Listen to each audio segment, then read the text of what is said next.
வணக்கம். இன்றைக்கி நம்ம பார்க்க போகிற சமையல் என்னென்னு பார்த்தீங்கன்னா, விநாயகர் சதுர்த்தி ஸ்பெஷலாக மசாலா சுண்டல் எப்படி செய்யலாங்கிறத பார்க்கலாம். நல்லா டேஸ்ட்டாகவும் இருக்கும்.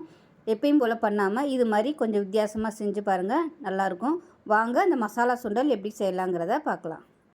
ஒரு மிக்ஸி ஜார் எடுத்துக்கலாம். இதில் பார்த்திங்கன்னா ஒரு 5-6 பச்சை மிளகாய் சேர்த்துக்கலாம். இது காரம் இருக்காது, அதுவும் சின்ன மிளகாயாக இருக்கிறதுனால நான் ஒரு 5-6 எடுத்திருக்கேன். ஒரு 4 துண்டு இஞ்சி சேர்த்துக்கலாம். ஒரு கைப்பிடி அளவு கொஞ்சமாக கொத்தமல்லியில் சேர்த்துக்கலாம். இதை 1-2 அரைச்சிக்கலாம். இப்போ ஒரு பேன் எடுத்துக்கலாம். தேவையான அளவுக்கு எண்ணெய் விட்டுக்கலாம்.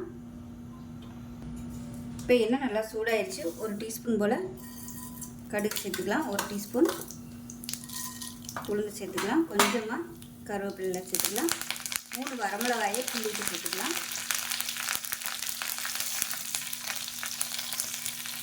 இப்போ இதில் நம்ம அரைச்சி வச்சுருக்க பச்சை மிளகாய், இஞ்சி, கொத்தமல்லியை சேர்த்துக்கலாம். இதையும் சேர்த்து நல்லா வதக்கி வச்சுக்கலாம்.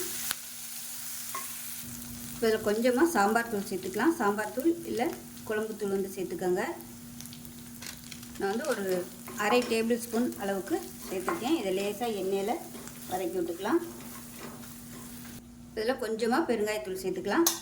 சேர்த்து கலந்து விட்டுட்டு 1 கப் அளவுக்கு, மெஷரிங் கப்பில் 1 கப் அளவுக்கு கொண்டக்கடலை நல்லா வேக விட்டு எடுத்து வச்சுருக்கேன். நல்லா ஒரு 5 மணி நேரம் ஊற வச்சு குக்கரில் போட்டு நல்லா சாஃப்டாக வெந்துருச்சு பாருங்கள். இந்த அளவுக்கு வேக விட்டு எடுத்து வச்சுருக்கேன். இதை சேர்த்துக்கலாம். இதையும் சேர்த்து நல்லா ஒரு பரட்டிக்கலாம். இப்போ பாருங்கள் நல்லா கலந்து விட்டாச்சு. உப்பு பத்தலைன்னா மேலாப்பில் உப்பு சேர்த்துக்கோங்க. நான் கொண்டக்கடலை வேக வைக்கல உப்பு சேர்த்துருக்கேன். இப்போ இதில் தேவையான அளவுக்கு தேங்காய் பூ சேர்த்துக்கலாம். நான் நல்லா ஒரு 3 ஸ்பூன் அளவுக்கு தேங்காய் பூ சேர்த்துருக்கேன். அவ்வளோதான். இதையும் சேர்த்து நல்லா பரட்டி விட்டோம்னா அருமையான மசாலா சுண்டல் ரெடி ஆகிடுச்சு. வெறும் சுண்டலாக பண்ணுறதுக்கு இது மாதிரி பண்ணோம்னா நல்ல டேஸ்ட்டாகவும் இருக்கும், வித்தியாசமாகவும் இருக்கும். விநாயகர் சதுர்த்திக்கு இது மாதிரி செஞ்சு பாருங்கள். நார்மலாக பண்ணும்போது இதோட பூண்டு சேர்த்திங்கன்னா இன்னும் நல்லா ஃப்ளேவராக இருக்கும். ஸோ சாமிக்கு கீழே பூண்டு சேர்க்க வேணாம். அவ்வளோதான், சூப்பராக ரெடி ஆகிடுச்சு.